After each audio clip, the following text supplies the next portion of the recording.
चुनाव होने वाले हैं। 19 तारीख को 102 सीटों पर चुनाव हुआ।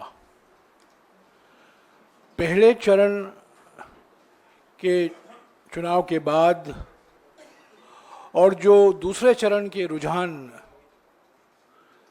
आ रहे हैं, ये बिल्कुल साफ है कि कुछ राज्यों में बीजेपी का पूरा सफाया हो रहा है और कुछ राज्यों में उनका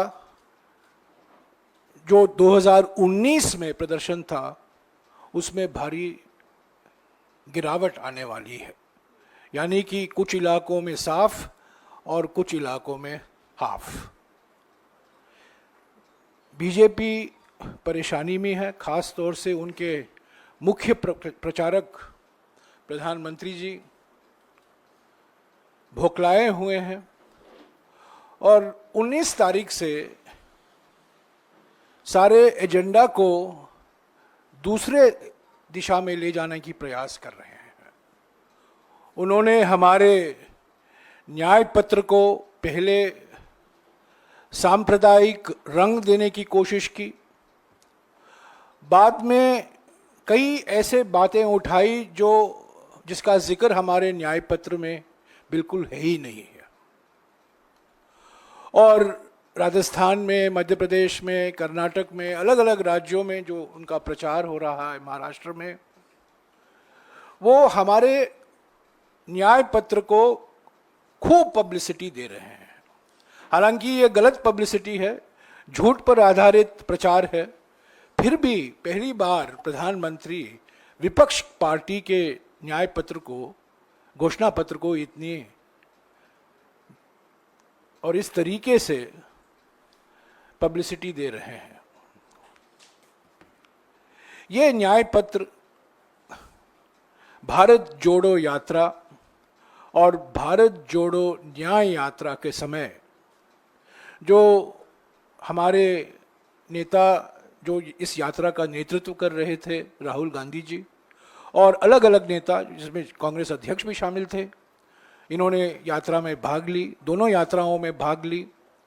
और इस यात्रा के दौरान जो समाज के अलग अलग वर्गों से उनकी मुलाकात हुई, चर्चा हुई, जनता की चिंता वो सुने, जनता की परेशानी